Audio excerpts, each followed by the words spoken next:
welcome to another exciting Sheboygan Police Department roll call. I am Officer Matthew Friedel, and sitting to my right is Officer Ryan Schmidt. Hello, Ryan. How are you? I'm good. How are you? Good.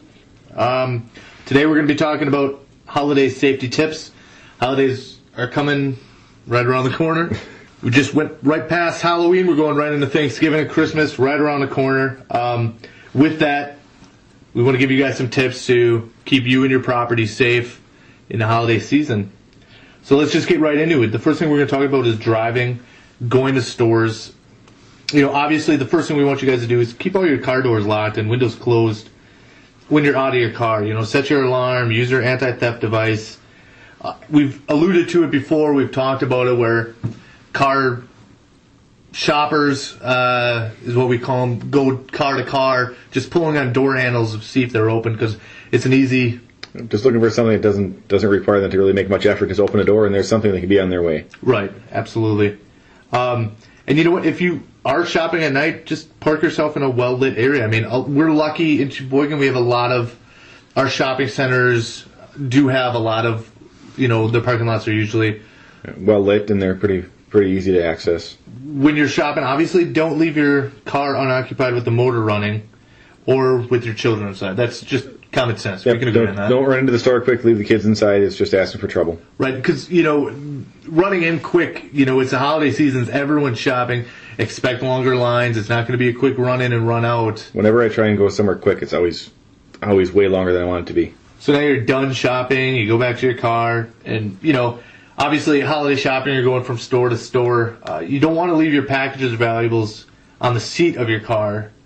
You want to put it in your trunk or... It's out of view. Out of view. That's a good I know term. some of the SUVs that are out there have a little partition that pulls back to cover up the cargo area. Something to get it out of view. Sure, or tossing a blanket in your back seat. Something just to cover up. On the floor. In deer hunting, we call that a bait pile. I mean, you don't want to leave that wide open for anyone to walk by and say, hey, look, an iPod. Hey, let's grab it. Well, why not? So when you're walking out to your car, make sure you have your keys in your hand prior to going to your car. You're going to be having a lot of stuff in your hand. You got bags. You're going to be setting down stuff. Just be aware. Have your keys out right away so you can, get to your car, unlock it, put it in the trunk. You want to also, keep a secure hold on your person, handbag and parcels. Don't put them down on top of your car and open your car. These guys, they recognize these kind of weaknesses. And by guys, I mean... Criminal element.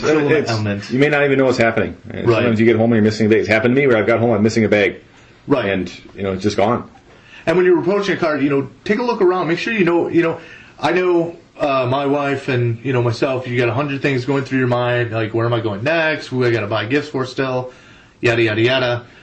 Make sure you're just paying attention to what's going on around you. Is someone walking right next to you, maybe, or, Just keep an eye on what's going on there. As you're walking to your car, someone's following you, maybe go back in the store. Right, or even vehicles, Sure. Keep an eye out for vehicles. Now let's get into the actual shopping event. We recommend you always carry your Wisconsin driver's license with you, or your ID card. Most stores, when you use a credit card, hopefully they'll ask you for somebody's identification also. Having a signature on the back of your card isn't really the best, because obviously if somebody has your card, they know what your signature is and they can just replicate it like that. But most stores will ask you for your ID also, so have it with you. Right, It'll avoid problems for you. Right, on my credit card, I write CID.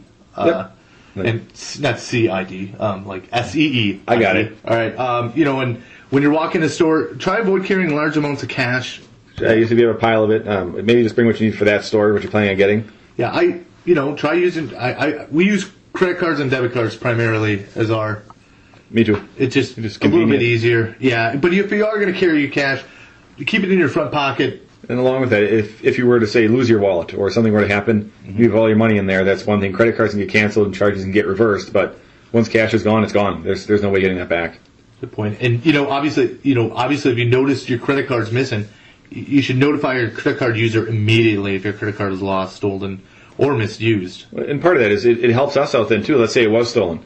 If your card is reported as stolen, obviously it won't be charged to you again, but in the event it was charged, we can go back to that store and try and look into who had your card, right, and try and get it figured out for you and solved. But until that notification is made, there's not much that can really be done to stop that. Right. And that being said, keep a record of all your credit card numbers in a safe place at home, just so you know what your credit card number is. Because I honestly couldn't tell you what my credit card number is right now. Sure, and that's when you're out and about to know what credit cards you all had to begin with, but to be able to go through and look and be able to know what numbers to call for the company, have your account number, tell them what happened, and do it quickly is kind of the important part here. Not that you're waiting till the next day to do it, because it's free reign. You just want to be extra careful if you do carry a wallet or purse, because they are the prime targets of criminals in crowded shopping areas. Don't set them down. If you do, it's right in front of you. I guess don't give an opportunity for it to get lost or stolen. Next thing we want to talk about is children during holiday shopping. If possible, leave small children at home with a trusted babysitter or a family member. To be honest, it's not fun going around the stores with a young child that's not listening, and they're crowded to begin with, and it just raises the opportunity for the child to get lost. And come on, folks. If we're in the trust tree right now, it's just you and I talking right now. Shopping with children isn't fun ever. No. Can we agree on that? I agree with you. When they're really young, it's not fun. No. So, you've already gotten tons of other stress you're going to be dealing with right now with holiday shopping. Trying to keep tabs on a running around 3-year-old who doesn't feel like sitting in a cart, even though they agreed to sit in the cart prior to going into the store. Until you go 10 feet. Right, until we go 10 feet into the store. And then Elmo is on the horizon, glowing with rays of light streaming from him that automatically have your child It's a magnet. It's a magnet. It literally is a magnet. And Thanks a lot, Elmo. Yes. But let's say you do decide to be that brave one that to bring, or you just don't have a choice. Some people just don't have a choice. Maybe they don't have a babysitter. You want to teach your children to go to a store clerk and ask for help in case your child is separated from you. I mean, they might just be around the side of an aisle and you just can't find them quick enough, or you didn't realize that they've walked off and suddenly they can't see you. We want to make sure that kids know that's to go to somebody from the store and say they can't find the parent, they want some help. And these are the things you should be teaching prior to going, like teaching them to stay close to you at all times we're shopping. And again, if they get separated from you, automatically go to a sales clerk. You also never want to allow your children to make unaccompanied trips to the restroom. Again, kind of for the same reasons that they don't get lost without you. I think as a parent, you have a responsibility to make sure your child's safe. I mean, sending someone into a restroom, this is somewhat age dependent, and it's on the parent to decide that. But sending a young child into a bathroom on their own is not suggested. No. And, that being said, they shouldn't be allowed to go to their car alone or, again, left alone in the car because... car doors may lock, but, a window isn't much for someone to get into the car and be able to get at a child. And lastly, it's good to teach your children their full name, address, and telephone number to give to police officers like Ryan and I or mall security. Or even just a piece of paper that they have with them. If they know that they have something in their pocket they can hand over saying, here's my name, here's my mom, my dad, their phone numbers, and at least some contact information, it helps out immensely. Yeah, just put it in their back pocket. Yep, something that they know is there. It's their safe card, and they can give that to whoever they go to for help. All right, Ryan, we did it. We finished shopping. Now we're going home. We're going home. We've conquered the shopping jungle, and or for me, I just give up. I give up, right? That's true. So now you're home. You got all your packages. You got all your gifts. What do we do at home? That's what we want to talk about now. You're at home base. What are some tips we can do at home? Well, and going through some of that stuff, obviously, when you're leaving, make sure your windows and doors are locked.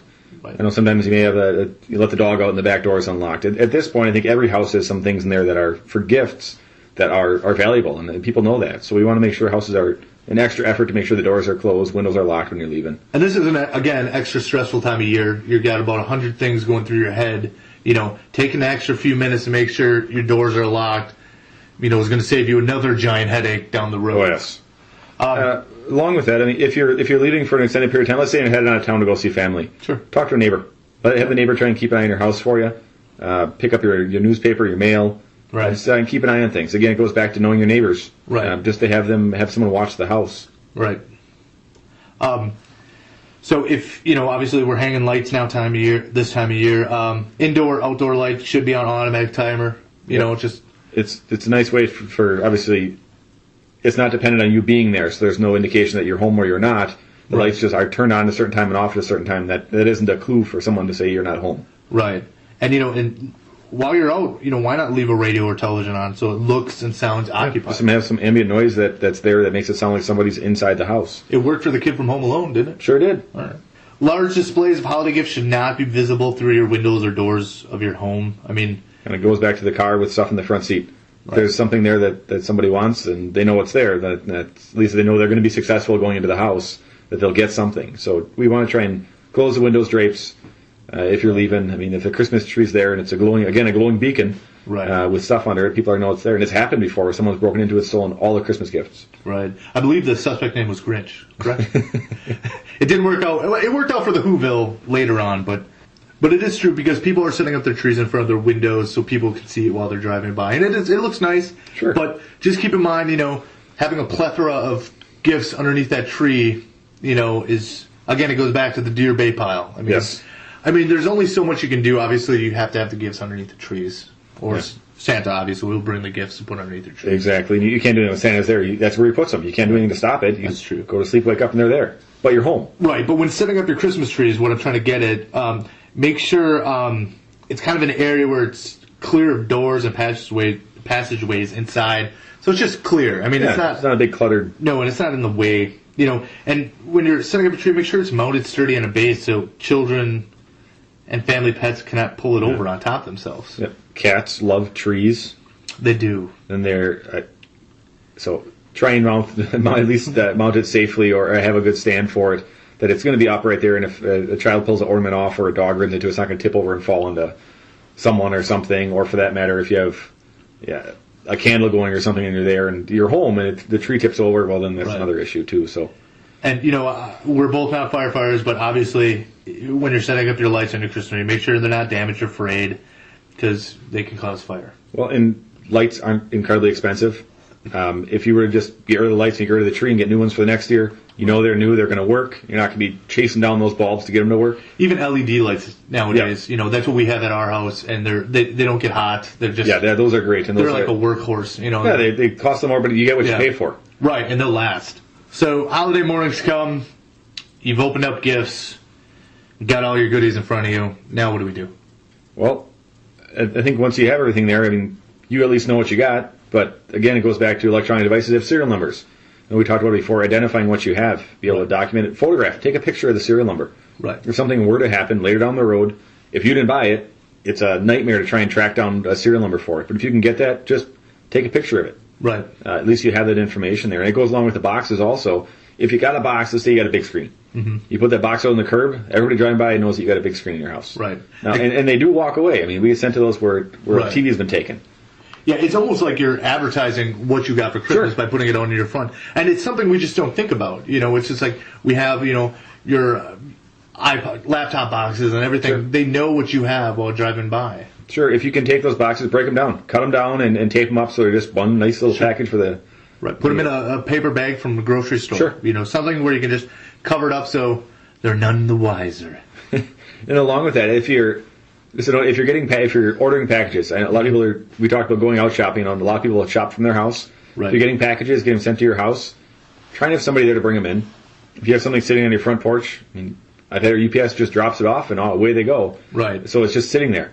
Try and have somebody there to get that package inside, or when you order it, ask for a signature to be required.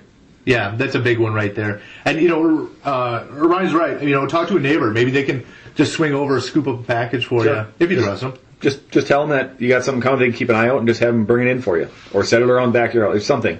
Just to get it off that front porch, to get it inside your house so it prevents it from walking away. Well, folks, I hope these holiday tips help you out. Some of the food for thought going into the holiday season. If it changes something and it makes you a little safer, that's what we're looking to do here. Absolutely. If you got any questions, feel free to contact the Sheboygan Police Department. Try to find the roll call. It's not a challenge. It's easily to find the roll call podcast on the Sheboygan Police Department webpage. Send us a message. Let us know what you think. Otherwise, thanks for listening.